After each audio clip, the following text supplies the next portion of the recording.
Hey guys, this is Dr. Sabita Azmat from Coimbatore. Today we are going to discuss about nephrolithiasis, in layman terms, renal stones. So how are these stones formed?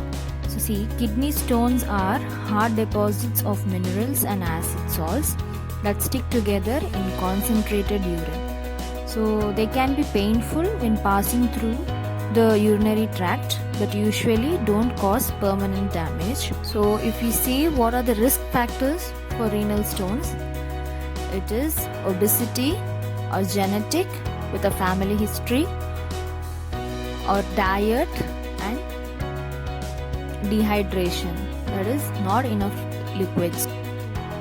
So let us see types of renal stones. There are three types of renal stones.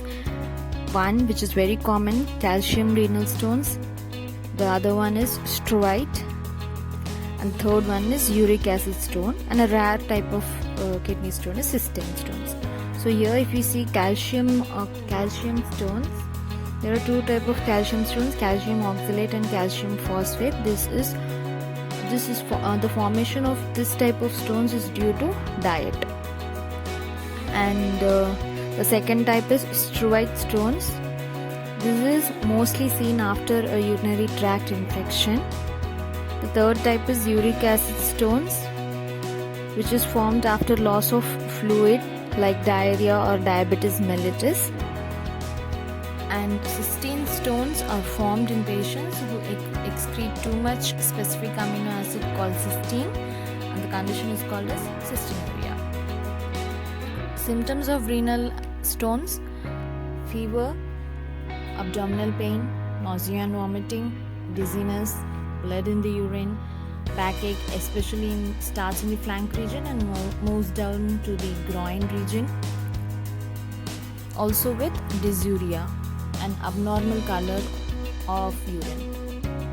If the stone is less than 5 mm in diameter, then it is most likely to pass through urination. Surgery may be needed in situations where urinary tract is completely obstructed due to any one of these stones.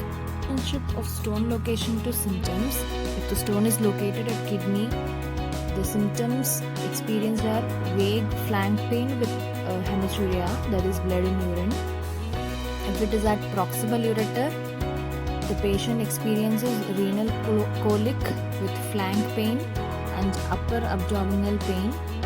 If it is at the middle section of ureter, renal colic along with anterior abdominal pain and flank pain. And the stone is at distal ureter, the patient feels renal colic, also difficulty in urination, dysuria, urinary frequency, anterior abdominal pain, also flank pain is present. When to see a doctor? In case of renal stones, visit a doctor when you notice blood in your urine, when you suffer from pain with nausea and vomiting, when there is pain so severe that you can't sit still, pain in the flanks with fever and chills, and difficulty in passing urine. General management for renal stones: first and foremost, drink plenty of water, keep rehydrating yourself. Stones less than 5 mm will pass within 2 weeks. Other drinks to be taken are lemon juice. Freshly squeezed lemon should be used, as lemon juice contains citrate which dissolves calcium. It is more effective. Also try pomegranate juice. It lowers your risk for future kidney stones. Modern day treatment for renal stones are shock wave lithotripsy, ureteroscopy, percutaneous nephrolithotomy. Homeopathic management for renal stones. The top 5 remedies are discussed in this video.